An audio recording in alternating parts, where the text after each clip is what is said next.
মা হুয়ার রূহ, মুহাম্মদ আমাদেরকে বলে শোনাও রূহ কারে বলে, কেমন করে আসে, কেমন করে যায়, এ ব্যাপারে কি জানো বলো। 2 নাম্বার প্রশ্ন, মান হুম আসহাবুল কাহাফ, আসহাবে কাহাফ সম্পর্কে কি জানো।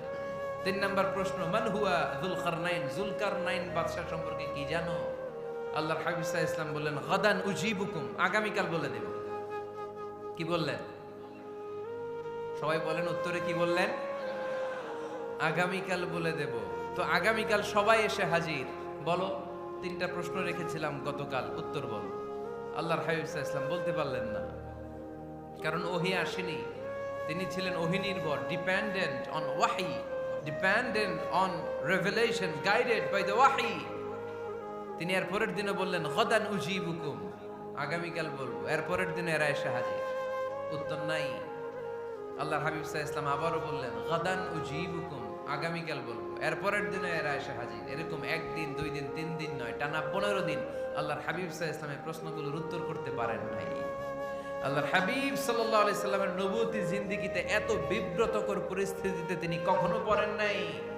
ইহুদিরা প্রতিদিন এসে হট্টগোল করে আর মক্কায় রটনা ছড়ায়, দেখো এই লোকটা যদি সত্যি নবী হতো তাহলে তো উত্তর করতে পারতো, ঠিক কি না? যেহেতু উত্তর করতে পারে না, আসলে সে আসল নবী নয়, সে ভণ্ড নবী, মিথ্যা নবী। পড়েন না আউযুবিল্লাহ। 15 দিন পর আল্লাহ আয়াত নাযিল করলেন, ওয়ালা তাকুলান্না লিশাইইন ইন্নী ফাইলুন যালিকা গাদা ইল্লা আইয়াশা আল্লাহ। ও নবী, ভবিষ্যতের ব্যাপারে সামনে থেকে যখন আপনি ওয়াদা দিবেন, ওয়াদা দেওয়ার সময় ইনশাআল্লাহ শব্দটা মিলিয়ে দিবেন। সুবহানাল্লাহ পড়েন। আল্লাহর হাবিব সাল্লাল্লাহু আলাইহি সাল্লামকে শিখানোর মধ্য দিয়ে গোটা উম্মাহকে আল্লাহ শিখাইয়ে দিলেন যে ভবিষ্যতের কমিটমেন্ট যখন দিব, প্রমিস যখন দিব, প্রমিস দেওয়ার সময় কি বলবো? কি বলবো? আল্লাহর হাবিব সাল্লাল্লাহু আলাইহি সাল্লাম ইনশাআল্লাহ বলতে ভুলে গিয়েছিলেন। এজন্য 15 দিন, টানা 15 দিন ওহী আসে নাই। আল্লাহর হাবিব সাল্লাল্লাহু আলাইহি সাল্লাম একবার মসজিদে নববীতে ঢুকলেন, ঢুকেই দেখলেন সাহাবারা কথা বলছে। এক সাহাবী বললেন, আমার কাছে তো সবচেয়ে অবাক লাগে যে আল্লাহ তাআলা সর্বপ্রথম যে মানুষকে বানালেন ওনার নাম কি? সবাই পড়েন, তুমি মাটির আদমকে প্রথম সৃষ্টি করিয়া ঘোষণা করিয়া দিলে শ্রেষ্ঠ বলিয়া, তাই তো নূরের ফেরেশতা করে আদমকে সেজদা, ঠিক কি না? তাই তো নূরের ফেরেশতা করে আদমকে সেজদা, সবার চেয়ে সম্মান দিলে মাটির আদমকে। আল্লাহু আল্লাহু তুমি জাল্লে জালালুহু, শেষ করা তো যায় না গে তোমার গুণগান। আল্লাহু আল্লাহু, সুবহানাল্লাহ পড়েন। এই সাহাবী বললেন যে আমার কাছে সবচেয়ে অবাক লাগে যে আল্লাহ তাআলা প্রথম মানুষ হিসেবে আদম আলাইহিস সালামকে বানালেন আর ওনাকে উপাধি দিলেন সফিউল্লাহ। আদম আলাইহিস সালামের উপাধি উত্তর দিতে হবে আওয়াজ করে। আদম আলাইহিস সালামের উপাধি কি ছিল? আল্লাহর হাবিব সাল্লাল্লাহু আলাইহি ওয়াসাল্লাম দূরে দাঁড়িয়ে শুনছেন সাহাবাদের কনভারসেশন। আরেক সাহাবা বললেন, আরে আমার কাছে তো এর চেয়েও বেশি অবাক লাগে যে তিনি মুসা আলাইহিস সালামকে বানিয়েছেন নাজিউল্লাহ। নাজিউল্লাহ, যে আল্লাহর সাথে না যা ইউনাজি মুনাজাত করে, গোপনে কথা বলে, কালিমুল্লাহ। এটা অবাক লাগে যে আল্লাহ তাআলা কোনো মিডিয়া ছাড়া, ভায়া ছাড়া, মাধ্যম ছাড়া পৃথিবীর একটা মানুষের সাথে সরাসরি কথা বলবেন। আমার কাছে তো ওনার মর্যাদাটা সবচেয়ে বড় মর্যাদা মনে হয়, উনি নাজিউল্লাহ। আরেক সাহাবা বললেন, আমার কাছে তো এর চেয়েও বেশি অবাক লাগে সাইয়েদনা ইব্রাহিম আলাইহিস সালামের ব্যাপারটা, কারণ ওনাকে আল্লাহ তাআলা বানিয়েছেন খলিলুল্লাহ। তাহলে একজনকে পাওয়া গেল সফিউল্লাহ, আরেক নবীকে পাওয়া গেল কালিমুল্লাহ বা নাজিউল্লাহ, আরেক নবীকে পাওয়া গেল খলিলুল্লাহ। এই কনভারসেশন যখন আল্লাহর হাবিব সাল্লাল্লাহু আলাইহি ওয়াসাল্লাম শুনলেন, আল্লাহর হাবিব সাল্লাল্লাহু আলাইহি ওয়াসাল্লাম মসজিদে নববীতে প্রবেশ করে সাহাবাদেরকে বললেন, তোমরা যা বলেছো আমি সব শুনেছি, তোমরা যা বলেছো সব সত্যই বলেছো, ঠিকই বলেছো। আল্লাহ তাআলা একজনকে বানিয়েছেন সফিউল্লাহ, একজনকে বানিয়েছেন খলিলুল্লাহ, একজনকে বানিয়েছেন কালিমুল্লাহ। তবে জেনে রেখো আমি হচ্ছি হাবিবুল্লাহ, আমি Habibullah. The higher status, the highest peak of the status, সবচেয়ে উঁচু স্ট্যাটাস হচ্ছে আমার। খলিলুল্লাহ মানে আল্লাহর বন্ধু, হাবিবুল্লাহ মানে হচ্ছে আল্লাহর বন্ধু, কিন্তু খলিলুল্লাহ এমন বন্ধু যেই বন্ধু আল্লাহকে খুশি করার জন্য কাজ করে। আর হাবিবুল্লাহ হচ্ছে আল্লাহর এমন বন্ধু যেই বন্ধুকে খুশি রাখার জন্য আল্লাহ নিজেই কাজ করে। আল্লাহর হাবিব সাল্লাল্লাহু আলাইহি ওয়াসাল্লাম ছিলেন হাবিবুল্লাহ। চিল্লায় বলেন তিনি কি ছিলেন? হাবিবুল্লাহ। এত মর্যাদা, এত সম্মান, এত স্ট্যাটাস গোটা বিশ্বের দ্বিতীয় কারো আছে? আল্লাহর হাবিব সাল্লাল্লাহু আলাইহি ওয়াসাল্লামের নুরানি চেহারার মতো চেহারা পৃথিবীর অন্য কারো আছে? কোন দিক দিয়ে আল্লাহর হাবিবের সাথে কোনো মানুষের কোনো ধরনের কম্প্যারিজন, তুলনা চলতে পারে না। Whether it's the fitness, whether it's the skin colour, whether it's the sound, whether it's the status, is out of any kind of comparison. তিনি সব ধরনের তুলনার ঊর্ধ্বে। As a father, as a teacher, as a commander, as a lawgiver, as a lawmaker, as a reformer of the society, Muhammad is the superman of the world.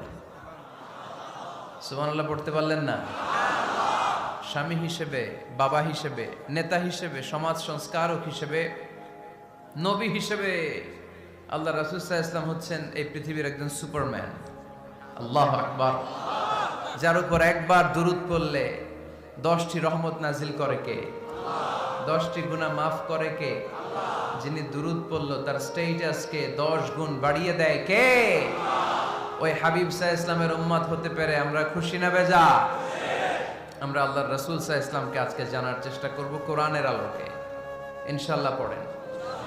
আল্লাহর হাবিব সাল্লাল্লাহু আলাইহি ওয়াসাল্লাম এতটাই মর্যাদার অধিকারী, ওনার স্ট্যাটাস এত হাই, উনি যদি ওনার মুখ দিয়ে কখনো বলেছেন ইয়েস, ওটা শরীয়তেও ইয়েস। উনি যদি মুখ ফসকে কখনো বলেছেন নো, মানে না, এটা শরীয়তেও না। তার মানে উনি হ্যাঁ বললে এটা হালাল হয়ে যায়, উনি না বললে এটা হারাম হয়ে যায়। উনি আঙ্গুল তুললে চাঁদ ভেঙে 2 ভাগ হয়ে যায়। উনি জমিন থেকে পা উপরে উঠালে আল্লাহর আরশের দিকে মেরাজে চলে যায়। উনি এমন নবী, উনারে বাদ দিলে ইসলাম থাকে না, থাকে? উনি এমন রাসূল, উনারে বাদ দিলে কোরআন বোঝা যায় না, কারণ কোরআন ওনার উপর নাজিল করেছে কে? আল্লাহ। উনি এমন হাবিব যাকে বাদ দিলে হাদিস বোঝা যায় না, কারণ এই হাদিস হচ্ছে এই প্রিয় নবীর মুখনিসৃত বাণী, ঠিক কি না? উনি এমন রাসূল যাকে বাদ দিলে সালাত বোঝা যায় না, কারণ সালাত কেমন করে পড়তে হয়, আদায় করতে হয় বিশ্বনবী হাতে কলমে শিক্ষা দিয়েছেন, ঠিক কি না?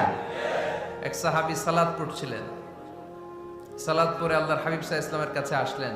আল্লাহ রাসূল বললেন সাল্লি ফা ইন্নাকা লাম তুসাল্লি, রিপিট ইউর সালাহ because you didn't offer your সালাহ ইন এ কারেক্ট ওয়ে। আবার নামাজ পড়া হয় নাই। সাহাবী যে আবার পড়লেন, আবার আসলেন, আল্লাহর হাবিব বললেন আবার পড়ো, হয় নাই।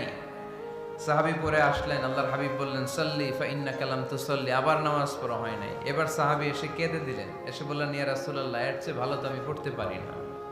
আল্লাহর হাবিব জড়িয়ে ধরলেন আর বললেন আসো শিখিয়ে দেই কেমন করে সালাত পড়বে। সালাতে কোনো তাড়াহুড়ো করবে না। রুকুতে যখন যাবে তোমার পিঠটা হবে স্ট্রেইট ফরওয়ার্ড, স্ট্রেইট ফরওয়ার্ড। রুকু থেকে সোজা হয়ে দাঁড়াবে, 2 সেজদার মাঝখানে সোজা হয়ে বসবে। সেজদায় যখন যাবে রিল্যাক্স করবে। সালাতে কি করতে হয়? রিল্যাক্স। আমার সাথে সাথে সবাই আওয়াজ করে পড়েন রিল্যাক্স। সালাতে রিল্যাক্স করবেন, আপনি তাড়াহুড়ো করতে পারবেন না। আল্লাহর হাবিব সাল্লাল্লাহু আলাইহি ওয়াসাল্লাম শিখালেন কিভাবে সালাত পড়তে হয়। তার মানে এই নবীরে বাদ দিলে সালাত বোঝা যায় না, এই নবীকে বাদ দিলে সিয়াম বোঝা যায় না। সিয়াম কেমন করে পালন করতে হয় এই নবী শিখিয়েছেন। এই নবীকে বাদ দিলে হজ বোঝা যায় না, কারণ এই হাবিব বলেছেন খুযু আন্নী মানাসিকাকুম, কেমন করে হজ করতে হয় আমার কাছ থেকে শিখে নাও। এ নবী এমন নবী, এ নবীরে বাদ দিলে জান্নাতে যাওয়া যায় না, ঠিক কি না? এজন্য এই হাবিবরে বাদ দেয়া যাবে? আল্লাহর হাবিবের চাইতে শ্রেষ্ঠ কাউরে পাওয়া যাবে? আমার নবীর চাইতে বিশ্বস্ত কেউ আছে? সে কোন বন্ধু বলো বেশি বিশ্বস্ত, সে কোন বন্ধু বলো বড় বিশ্বস্ত, কার কাছে মন খুলে দেয়া যায়, কার কাছে প্রাণ খুলে দেয়া যায়।